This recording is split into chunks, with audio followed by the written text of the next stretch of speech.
अऊज़ुबिल्लाहि मिनश्शैतानिर्रजीम बिस्मिल्लाहिर्रहमानिर्रहीम। अस्सलाम वालेकुम। थल ऑनलाइन न्यूज़ के साथ मैं हूँ जुवेद मानम गल्लू और आप देख रहे हैं मेरा यूट्यूब चैनल थल ऑनलाइन न्यूज़। नाज़रीन, जैसे कि आपको मालूम है कि गुज़िश्ता हफ्ते जो है साबिक़ MP इफ्तिखार अहमद ख़ान बलोच पर कुछ गुंडा अनासर ने जो है वहशियाना तशद्दुद किया और उनके कपड़े तक फाड़ दिए।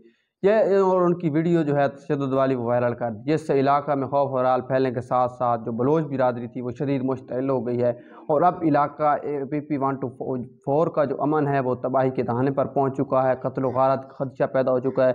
बलोचिस्तान, सिंध और दीगर जो भी इलाकों में आबाद बलोच अक़वाम में शदीद गुस्सा पाया जाता है और जो कि किसी भी बड़े साने का पेश खैमा साबित हो सकता है।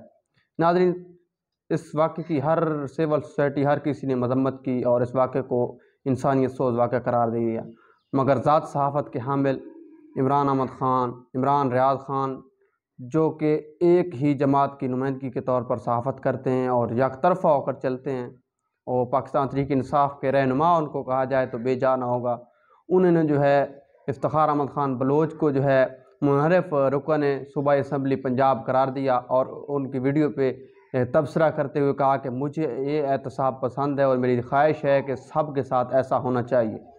उन्होंने ये बिल्कुल बददियानती और गलत बयानी की है, जिससे जो है बलोच अक़वाम और दीगर जो इफ्तिखार अहमद ख़ान बलोच के चाहने वाले थे उनके दिलों पर जो है बहुत ही दुख और गम और करब में इजाफ़ा हुआ है। उनकी ज़र सहाफ़त से जो है इंसाफ के तकाज़े भी मुतासिर हुए हैं।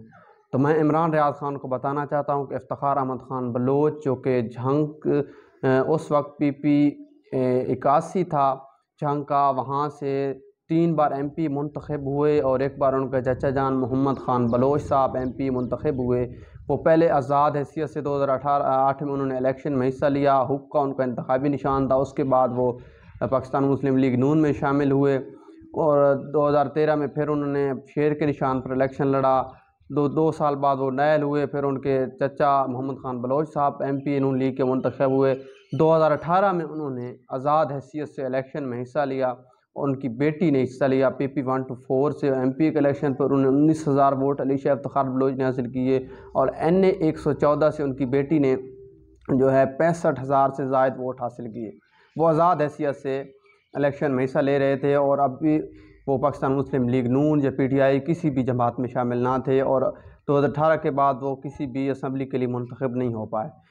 2022 के ज़िमनी इलेक्शन आए हैं जहाँ पे पंजाब के 20 MPs D सीट हुए, उनमें से PP 125 का भी हल्का था झंग का, तो उन्होंने वहाँ से आज़ाद हैसियत से घड़े के निशान पर इलेक्शन लड़ा और तीसरे नंबर पर उनकी पोजीशन रही। वोट का मार्जिन जो कि काफ़ी उनका कम रहा।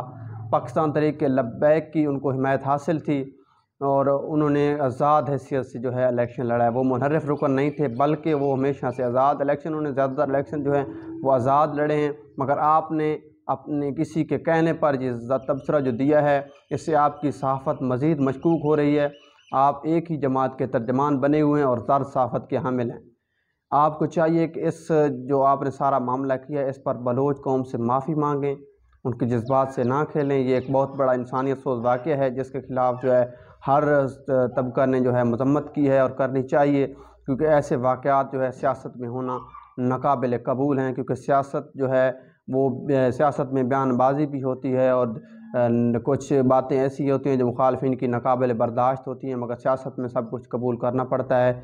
तो मेरी इमरान रियाज़ ख़ान से यही गुजारिश नहीं है बल्कि ये मुतालबा है कि फ़ौरी तौर पर इफ्तिखार अहमद ख़ान बलोच से माफ़ी मांगें और इस वाक़े की मजम्मत करें और ताकि जो इंसाफ के तकाज़े मुतासिर वो ना हो। तो आगे आपको बताएं कि गुज़िश्ता दिन हमारे एक साफ़ी भाई ज़ीशान अलमानी साहब ने जो है हल्का की आवाम में जाकर जो सवालात किए, तो सब ने इफ्तिखार अहमद ख़ान बलोच पर तशद्दुद के वाक़े की शदीद अल्फाज में मजम्मत की और ऐसे वाक़यात को नकार। वाक़े के बाद जो है बलोच कबाइल शदीद मुश्तइल हैं। बलोचिस्तान और सिंध से भी बलोचिस्तान के जो कबाइल हैं उनके काफ़िले जो हैं वो रवाना हैं और जंग सरदार इफ्तिखार अहमद ख़ान बलोच से इज़हार यकजहती के लिए पहुँच रहे हैं। मेरी इंतज़ामिया DP और IG पंजाब से गुजारिश है कि इस मसले का फ़ौरी हल निकाला जाए और मुजरमान को कैफ़र किरदार तक पहुँचाया जाए ताकि इलाके का अमन बरकरार रहे और मज़ीद कोई भी ऐसा नाखुशगवार वाक़या पेश ना आए। मज़ीद वीडियोज़ और तबसरे और दीगर जो मालूमात देखने के लिए मेरा YouTube चैनल थल न्यूज़ सब्सक्राइब करें ताकि आपको सबसे पहले बेहतरीन और